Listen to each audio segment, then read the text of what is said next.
Police action of VTR 6964, take one.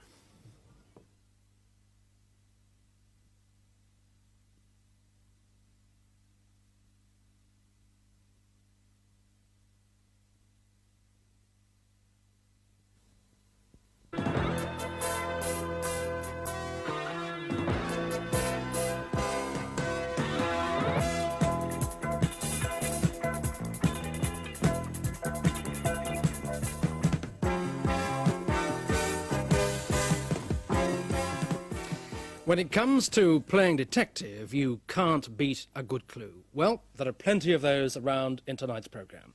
For instance, a good basic clue in the hunt for stolen property is obviously a picture of it, but very few people bother to photograph their valuables, and tonight a detective has some very bad news for those people. It was fortunate that the police in Sussex were able to turn up a picture of a desk similar to one stolen recently in Shoreham. You see, it's worth £12,000.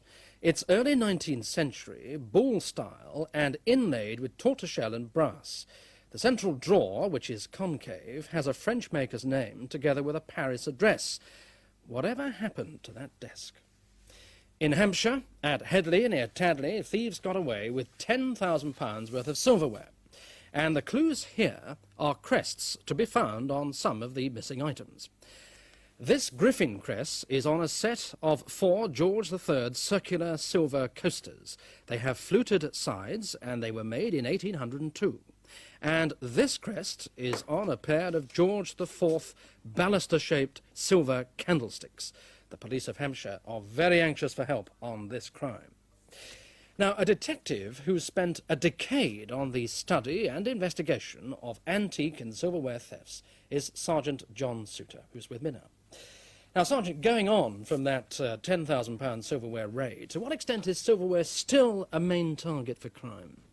Well, Peter, market trends have always been reflected in the type of goods stolen. And in the late 60s, when silverware became unpopular with dealers and collectors, the number of silver burglaries dropped considerably. But now that it has become very popular, the amount of silverware going is absolutely tremendous.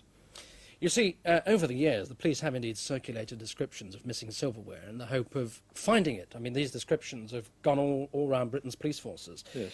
But what's the situation now, then? Well, the situation has changed. You see, originally we were able to circulate almost every item of property stolen, but due to the enormous volume of goods now going, we can only circulate those items that are very, very identifiable, or those items that have been photographed. Yeah, you see photographed, but as I said earlier, very few people do this, do they? Absolutely right. Now, what about that desk worth £12,000? Who's going to take a thing like that and be able to get rid of it? Well, it's a fantastic piece of furniture. It's a beautiful thing. But obviously it was stolen to sell to somebody. It may have gone direct to a receiver, or the thieves may still be trying to place it somewhere. I mean, it's difficult to get around there, isn't it? Oh, yes, but it's a very fine piece and very, very beautiful. But somebody somewhere wants it. And the thing is that the Sussex police have circulated it all around this country. They've circulated to dealers and other police forces abroad with the idea of making it too hot to handle. But, of course, sometimes police spot checks discover things like this in transit, don't they? Oh, yes, they do. I remember a case not so very long ago in Hampshire. A beautiful silver-mounted chest was stolen. Fortunately, the owner had photographs of it. It was circulated to all police forces and dealers. 2 men were stopped in a car coming down the M1 one day. It was a routine check, but under a blanket in the back of the car was this beautiful chest. And the police, due to the fact that we had circulated it to the north of England, were able to identify it at once. So thanks to the photograph. But what about antique dealers? I mean, to what extent can they be made aware of what's hot stuff? We have got a very good circulation system within the antique trade. There are a number of magazines that we circulate in, but as I said before, Peter, we can only circulate antiques that have been photographed. In other words, I mean, if people with identifiable stuff don't photograph it, they run the risk of really not a lot of help. Absolutely right. OK, well, thank you for that grim warning. And now to the very mysterious case of the bogus member of the SAS, the Army's crack undercover unit. The man, who looked like this and wore blue SAS flashers on his shoulders, booked into the Crown Hotel at Ringwood in Hampshire and spun quite a tale before leaving without paying. The hotel's manageress is Mrs. Marion Wilkinson. Now, Mrs. Wilkinson, SAS men just don't wear uniforms in public, but this man did, didn't he? Now, Yes, he did. What sort of uniform was it? It was a dark uniform. It was dark green, very similar to that of the parachute regiment. But nothing indeed like an ordinary soldier. Nothing at all, no. Now, what about the SAS indications? Where were they? On his beret and on both shoulders, SAS on the beret and 3rd Squadron on each of the shoulders. Yeah, now, of course, we've since discovered that the 3rd Squadron does not exist, that SAS men don't wear uniforms in public, and in fact, the uniform was bogus anyway. But he looked a military type, didn't he? Yes, he appeared to be of a military background. He seemed to know all about the army ways. Yeah. How did you weigh him up generally? He seemed quite an amiable character. He didn't lead me to believe that he was unbalanced in any way. What did he say he was up to? That he was reputedly on, a special security check at Bovington Camp. Yeah. And so why wasn't he living near a Bovington camp? He didn't want to be recognised walking about on the camp. Now, the man's daily routine, it was quite precise, wasn't it? Yes, he had breakfast just after 8 o'clock in the morning. He would leave just before 9, returning at about 6:30 in the evening. And he was out all day in uniform? All day. Extraordinary chap. Now, can you describe him? Yes, he was about 28, 29 years of age, about 5 feet 6 inches tall, very pale complexion, jet black hair, black moustache, very narrow face, rather long.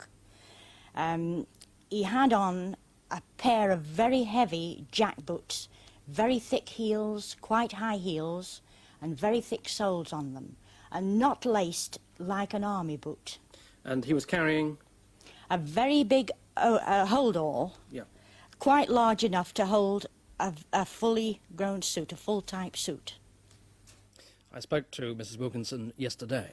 Now, any information about the freeloader with blue SAS flashes on the shoulders of his so-called uniform to any police officer, please. Not a bad clue, really. Like the one concerning a bogus rating man on the Isle of Wight. Pensioner Mrs. Emily Ward is one of 3 women at Ryde to fall victim of the man's trick. They paid him a total of £200 because he promised them a rate rebate. The all-telling clue here is that the man who's 6 foot tall has no front teeth. The rest are bad. He's 40 to 50, with greying hair brushed back. Now, where is he?